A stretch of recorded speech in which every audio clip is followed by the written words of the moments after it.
morning, explorers. I'm Mark Williams, and this is my channel, Age of Exploring. This is, honestly, I don't remember what day I am on Route 66, but I'm headed from Tucumcari to Groom, Texas, hopefully. I spent the night last night in the Blue Swallow Motel. The Blue Swallow Motel is a motel that you can still stay at. That's on Route 66, along with like the El Trovator where I stayed in Kingman, and there's several others. It was built in 1939 and has been in constant use since. It is one of the most photographed locations on Route 66 because of the neon. It was finally purchased in 2011 by the Muellers. They restored the neon and repainted it up to the original colors. The tiling in the bathroom, desk, the nightstands, all the furniture in the room is original, or at least from the era, and they even have rotary phones that work.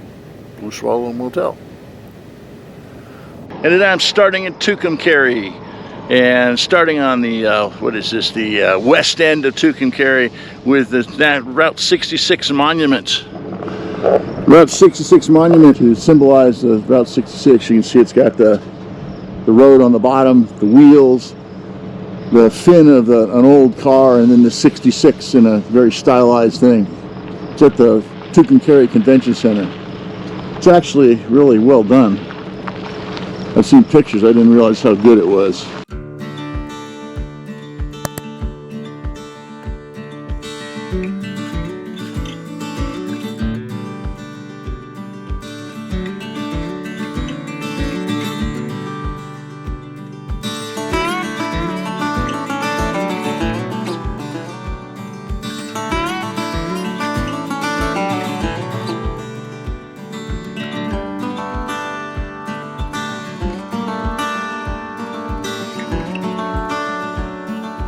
I stopped at the Stoner Peace Garden Memorial just east of Amarillo, Texas.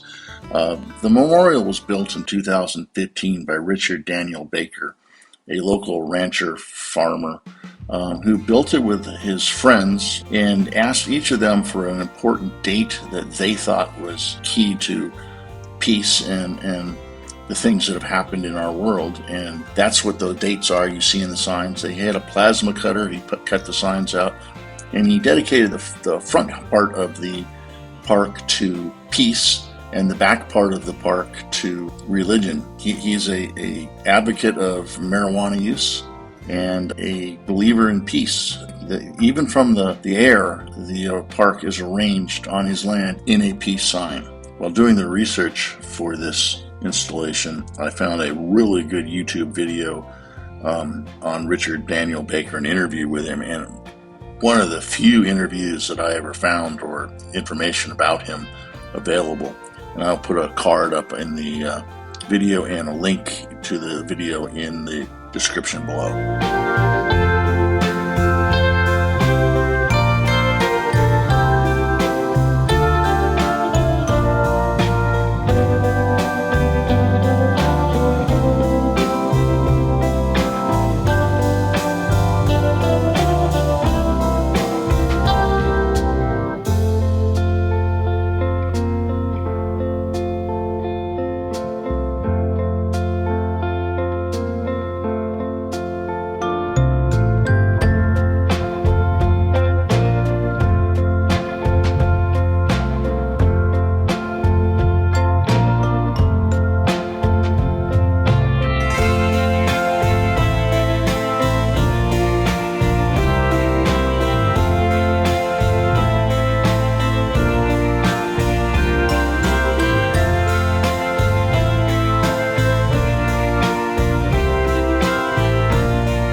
That's the Peace Garden. Like I said, I've been here before, and it always kind of makes me think a little bit. I think it's a good thing.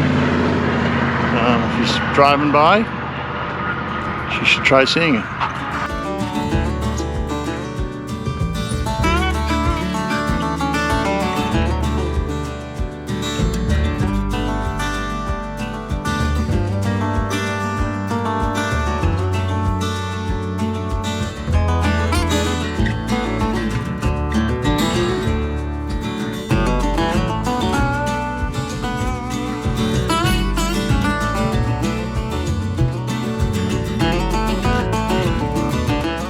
Adrian, Texas is the location of the halfway point of Route 66, 1,139 miles to Los Angeles and 1,139 miles to Chicago. So that's the Midpoint Cafe and the Sunflower Station right there, but that's going out of business. That's a real shame. It's supposed to be a really nice place. I couldn't find anyone to talk to.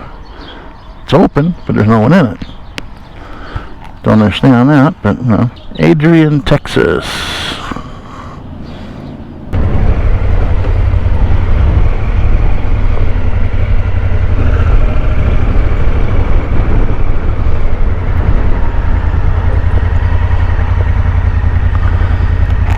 So this is the Bent Door Cafe.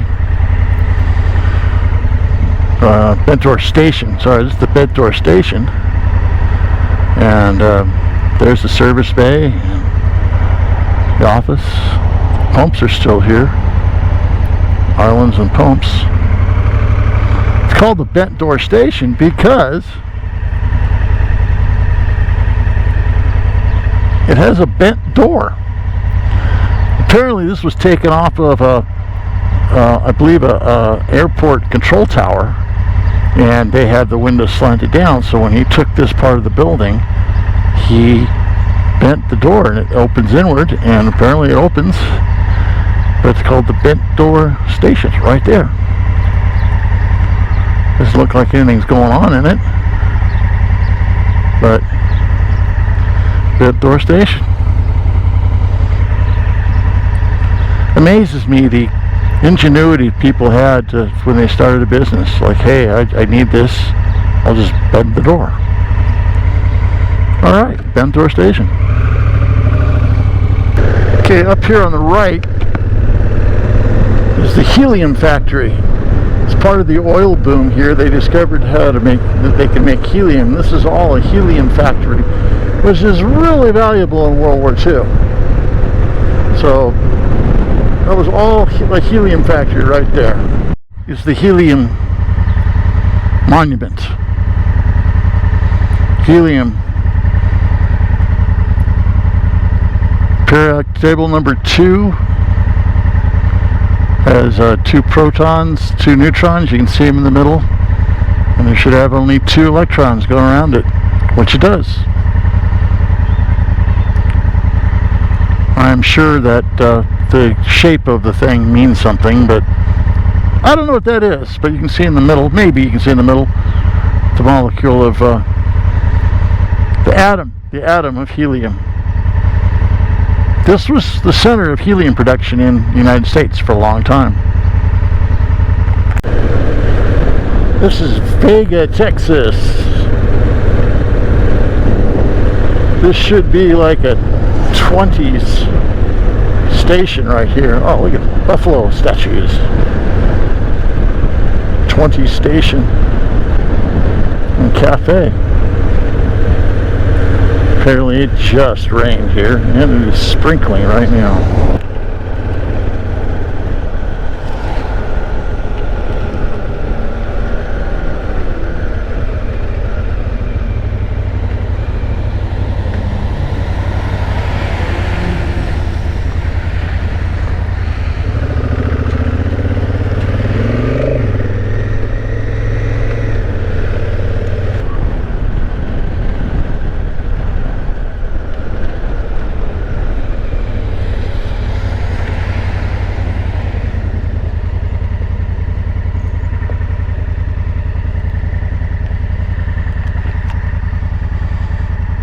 Magnolia, it's an old Magnolia Station. It's where the pumps used to be.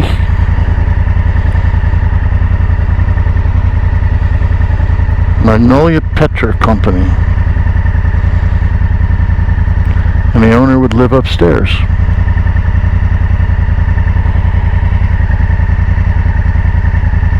That's me.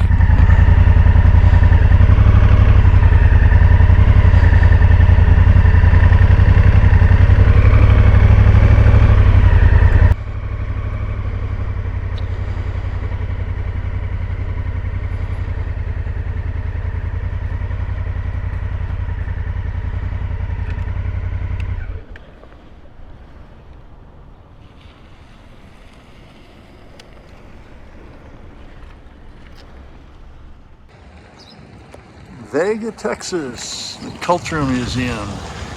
There's a good looking guy in the window. Oh, good looking bike right there. And a dinosaur, that's cool.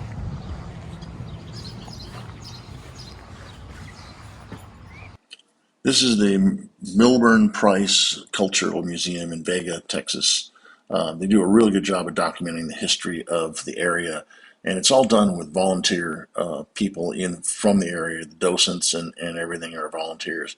They start real well with the indigenous people and the things that have been found and collected by people in the area. They go on to the cattle ranching era. And have some really good displays of the tools that were used. I really like the fan made of a windmill that actually worked really well, moving air in the place. They have some of the natural history, and it was a really good explanation of the two types of rattlesnakes that you can find.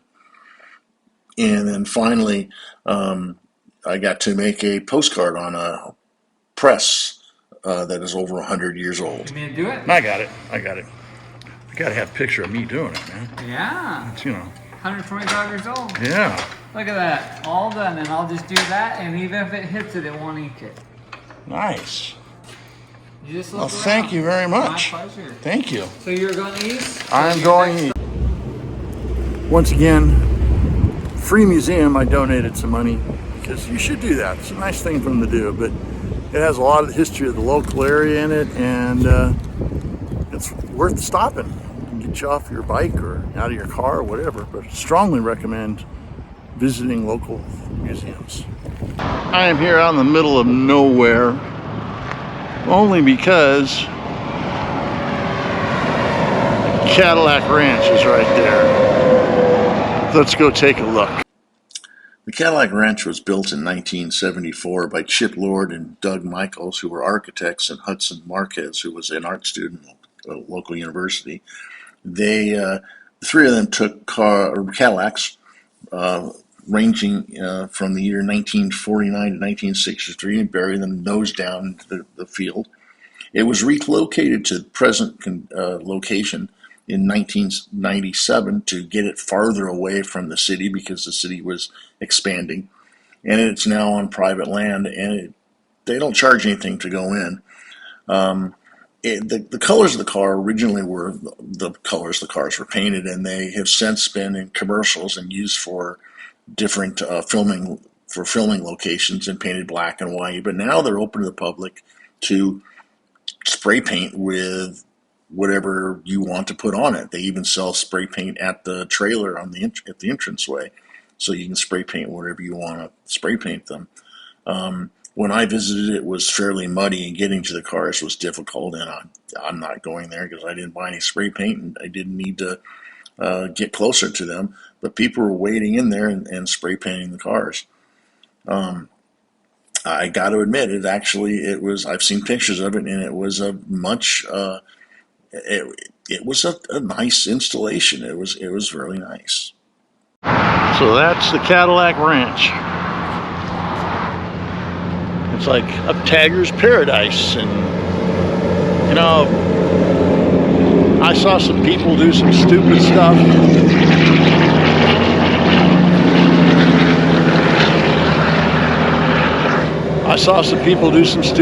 And it's actually some kind of mean stuff. Like they spray painted the rails where people were going to touch, and if they walk by in the next few minutes, they're going to get paint all over their hands. Although it'll probably be dry by then, but not cool. Don't be that person. Cadillac Ranch. See these huge silos coming up? Every time you come to a town, it seems like they have one of those. This should be Groom, Texas.